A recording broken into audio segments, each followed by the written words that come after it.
want to submit two amazing experiences that I witnessed that involved children. Many people believe paranormal experiences by children are hard to explain away because they do not know about the supernatural and have no reason to lie or embellish their stories. The first one involved a friend's son who was about 4 at the time. My hubby had surgery at a very old Catholic hospital, which dated back more than 100 years, and he had been placed in a private room with a private bathroom to recover. We were in the part of the hospital that dated back to the 1940s. My friend and her son dropped by to check up on my hubby. He was sleeping off the amnesia, and me, my friend and her son, were sitting in chairs next to the bed. I was chatting with my friend, and her son was looking across the room into the bathroom, and he started smiling, and he waved. We thought he was waving at my hubby, and his mom told him that Mr. Rob was sleeping and could not see him wave. What he said next stunned us. He said, "Mommy, I'm not waving at him. I'm waving at the lady in the bathroom." The bathroom was empty. She told him no one was in the bathroom, and then he said, "Yes, there is," and again looked over in the direction of the bathroom and smiled, and waved again, and said, "Her name is Karen." We were both creeped out, because he really looked like he was seeing someone, and considering that we were in an old hospital, there's no telling how many people died there. The second one involved my son. When he was about 3.5 years old, he started seeing the babies, as he called them. It started one night when I tucked him into bed. As I started to walk out, he began to giggle and wave at the ceiling. I asked him what he was doing, and he said there were babies, and he pointed to the ceiling. I asked what they were doing, and he said they waved and smiled at him and made funny faces or played peekaboo with him at night. He didn't seem at all scared. In fact, he enjoyed it. I chalked it up to imaginary friends. However, over the course of time, it became more real for him and for me. Many nights, he woke me up because he was laughing so loudly and even talking to the babies. He told me once that he never got scared at night because when he felt scared, the babies came to help him go to sleep. In fact, he never cried at night and never came to my room at night asking to sleep with me.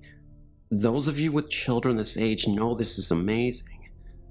He would sometimes insist that I lie down and watch the babies, and he would make me wave and say hello to them. I would indulge him and do it, but again, I really thought they were imaginary. These visits continued for about a year, and finally one night, I wanted to push for more information, so I laid down with him and brought up the subject of the babies, and I asked him how many were there.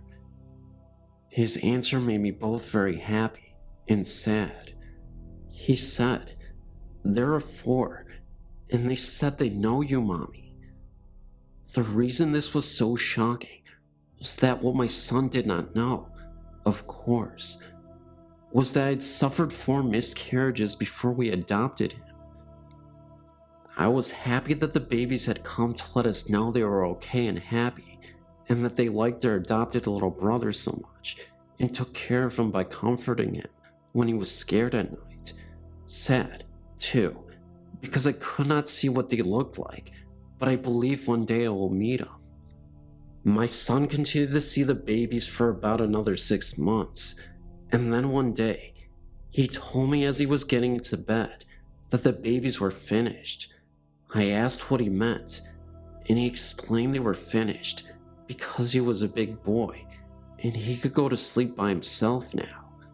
He has never even spoken of them again.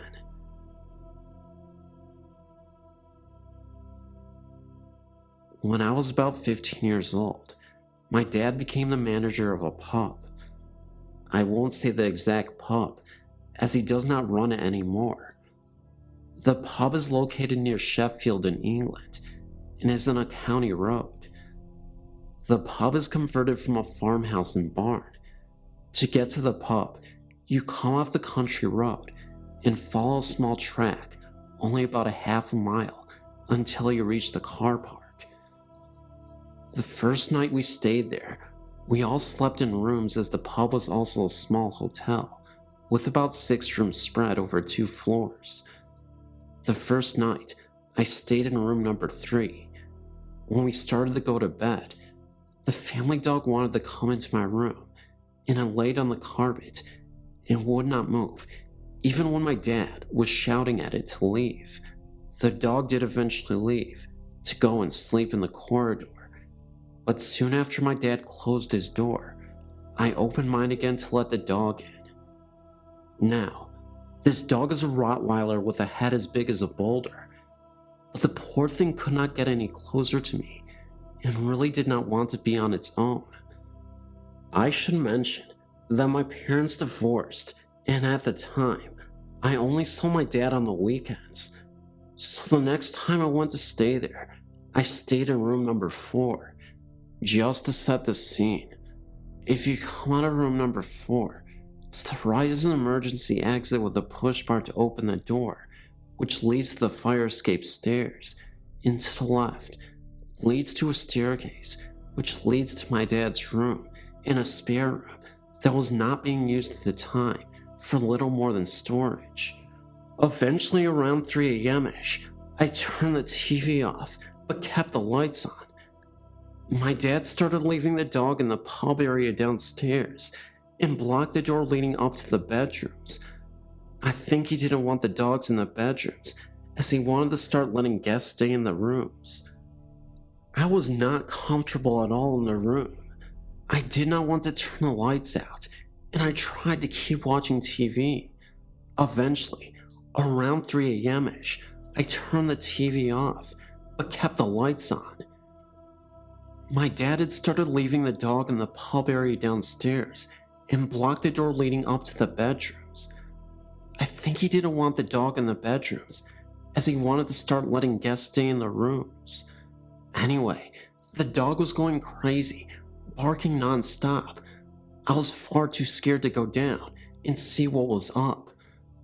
I then started hearing the emergency exit bar on the door outside my room rattle, as if someone was trying to open it, but they were not pushing hard enough to open it. Then, I heard footsteps really loudly running down the stairs from my dad's room, and I saw shadows pass under the door of my room. I felt relieved. I thought my dad had come down to go and see what the dog was barking at. The next day, I asked my dad what the dog was barking at last night when he went down, and what he said sent shivers down my spine. He said he had no idea. He had never heard the dog and never went downstairs at all during the night. After some research, I found out that a woman many years ago had slipped down those stairs and fell down them, breaking her neck, and she died instantly. There was one instance when my dad's partner, her son, and I came home, and the pub was in darkness. This actually frequently happened as well. The lights would go out all by themselves, and my dad, who previously was an electrical engineer and more than capable of rewiring a house on his own, could not figure out why. Anyway, we come home. I can't remember why the pub was closed, but it was. We just had a quick scan around to check no one had broken in. Don't forget, the pub is in complete darkness. There's no lights. And right at the back of the small restaurant area, we could see a man sat at one of the tables, just staring at us. He was just solid black. Other things started to get lighter. The flowers on the table, for example, and the chairs, but this figure remained solid. We panicked and ran upstairs and stayed in one of the rooms till the lights came back on. It was not a burglar. The next morning, we checked everything, and everything was still in its place, and all the doors locked. The kitchen area of the pub was a big room, which was the old barn, and that was the worst room of the house. You could constantly feel like someone was watching you and walking past you. Whoever was watching felt angry, as if they were annoyed because you were there. No one wanted to be in this room alone. My dad had a few waitresses and bar staff leave because they felt very uncomfortable working in there. Again, after a bit of research, we found out that the farmer who lived in the farm hung himself in the barn, which is now the kitchen. And to be honest, I don't think he left. Objects would constantly go missing. Spoons would turn up again bent out of shape. And get this, the whole kitchen was cold. Even when we had cookers on, we still had to wear jumpers in there. My stepbrother and a family friend were staying in room number 7, the storage room I mentioned earlier. During the night, one of them, Neil, thought that the other, Jim, had gotten up and was leaning over him as if to check he was okay. And to make it a bit more confusing, Jim had thought that Neil had gotten up during the night and leaned over him. They both said that they were half asleep, but through their haze, could see a figure standing above them looking down.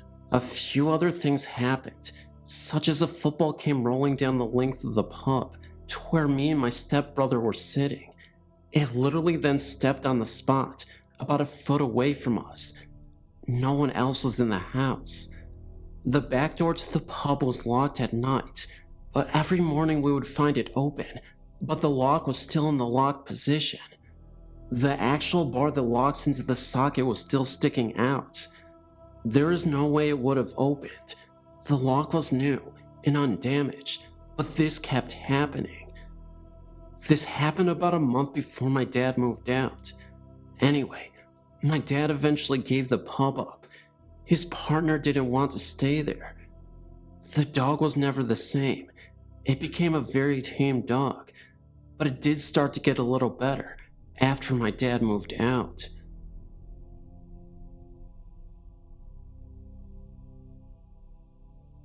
Okay, so I've always fancied myself as to be a little in tune with the paranormal. I had an experience this weekend which sort of confirmed this, as my daughter was with me and experienced the same thing at the same time, so I know I was not imagining this. A little history first. My grandfather's sister passed away at the age of 93. She still lived in the house that was purchased by their father, my great-grandfather, in 1903. It is on the historical registry in our town, a very old beautiful home, which has been in the family since then. She was born and raised in this house, married and lived in this house, until the time of her death, about a week ago. Her father was killed in a train accident, and her mother also lived in the home until she died. After the memorial service, my daughter and I went over to the house to get the food ready for family, which was coming over after the funeral. We were alone when we walked into the house, and I immediately got a feeling of a presence with us.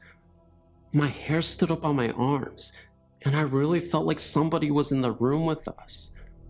My daughter looked at me and asked if I felt that. I said that I did and confirmed it when we both stopped talking and closed our eyes. You could really feel it. We got really spooked, and I told my daughter that if it was someone with us, it was indeed family and that they would not hurt us. About that time, an overwhelming scent of lilac perfume permeated the air. It was the weirdest thing. My daughter smelled it, as did I, and we just looked at each other in disbelief. It lasted for about a minute or so, and then dissipated. At this point, I was totally freaked out.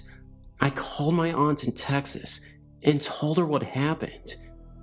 She told me that was most definitely my great-grandmother, as she wore that type of perfume and was indeed a real lady who had tea on the porch every day at 2. It was about 2 when we entered the house. She also said It would make sense to her that she contacted me, as I was the oldest female heir to the family name. I know now that there are things that cannot be explained, but this has really gotten me shaken up. It just makes me wonder what she was wanting to tell me. A side note is that her son has recently mortgaged the family to pay his mother's hospital bills, and they could possibly lose the house. Do you think maybe she was trying to contact me for this reason? Guess I will never know. This happened to me while I was living north of Great Barrington, Massachusetts, somewhere between 1966 and 1969. We had moved there from the Midwest when my dad changed jobs. We were living in a very old house close to an ancient cemetery.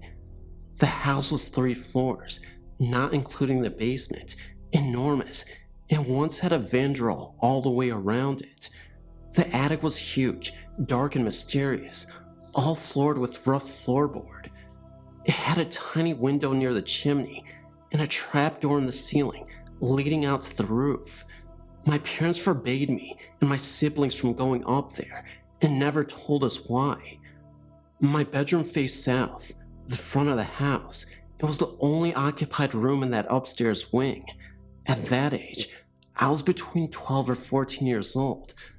The old house gave me a galloping case of the creeps. Even on the brightest days, parts of the house could be dim and drafty. Winters are very cold and dark there.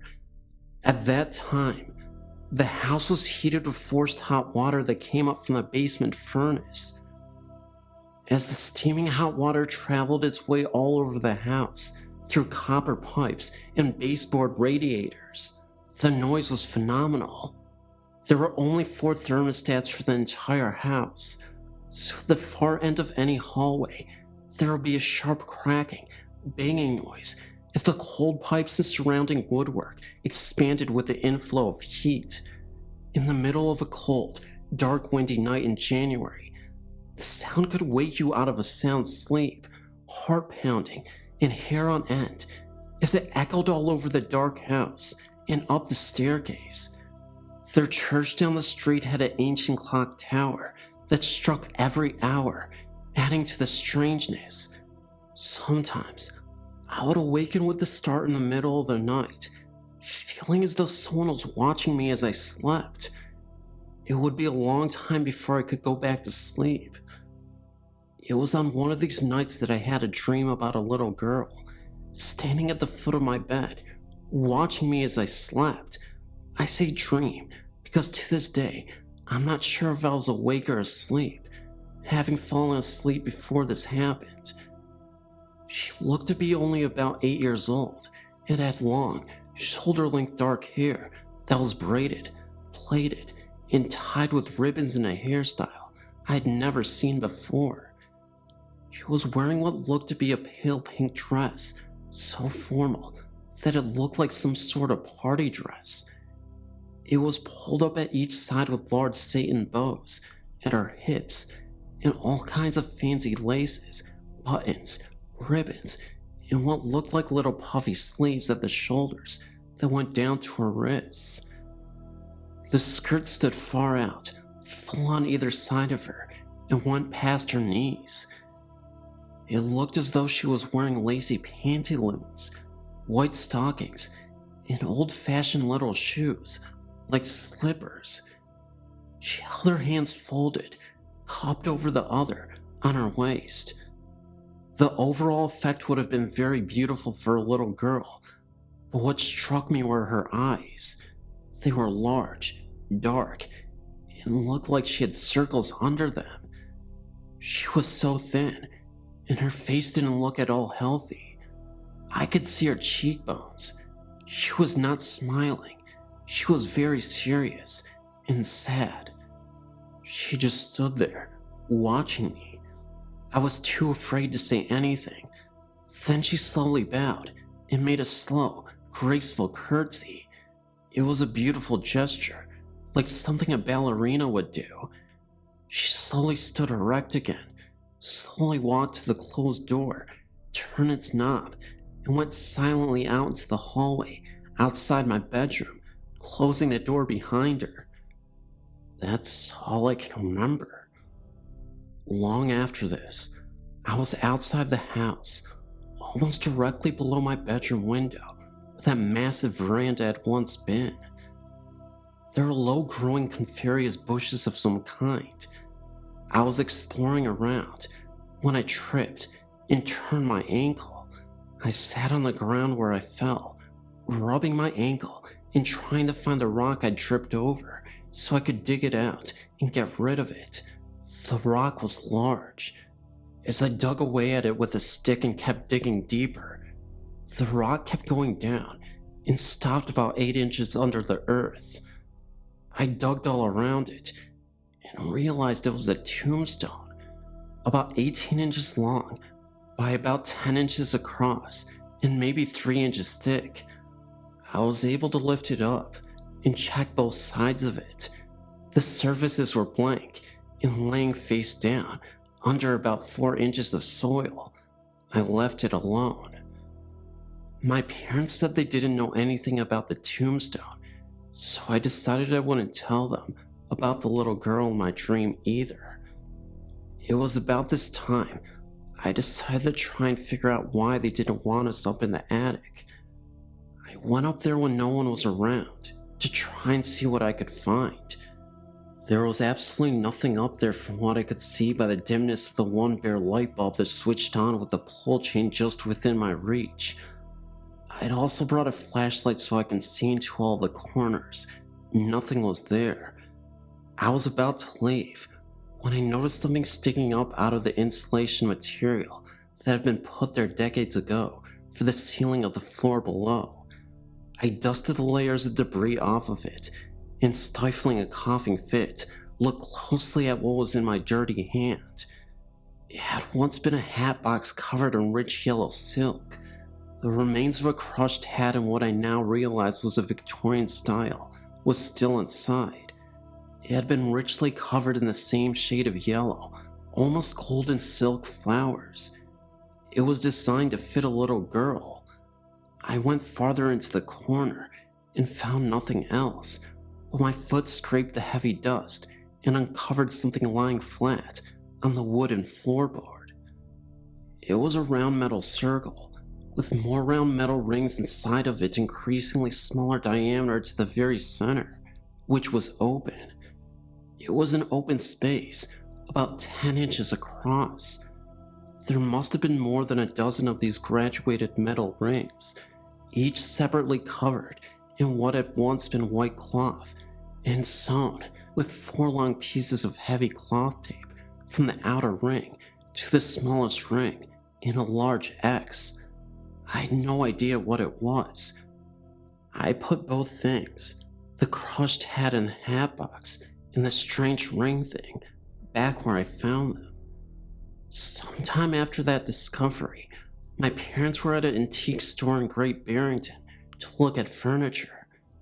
While they were occupied, I went to a lady who worked there and described to her what I had found in the attic beside the hat. She said the strange ring thing was a set of hoops for a little girl's hoop skirt, and they were common in the mid-1800s. They would have been the era in which the house I was living in was built, I thought. So, something happened to a poor, sick, lonely little girl living in the house back then. No one would tell me about it, and I never learned anything more than what I mentioned here. But she had visited me late one night, in my dream, and evidently didn't want to be forgotten. We moved back to the Midwest in the summer of 1969, and never came back to Massachusetts. Hey, it's Phantom, and I'd like to give you a bit of self-deprecation. My butt smells like farts. Anyway guys, I don't even know why I said that, but it's a good way to close out this video. If you guys were a little creeped out, you got something to laugh at, even if it was idiotic humor or whatever. But guys, thank you so much for the engagement. We're 100 subs away It's roughly from basically the newest goal, and that's 25K. And guys, if you didn't know, I actually released some new merch that you guys should totally check out.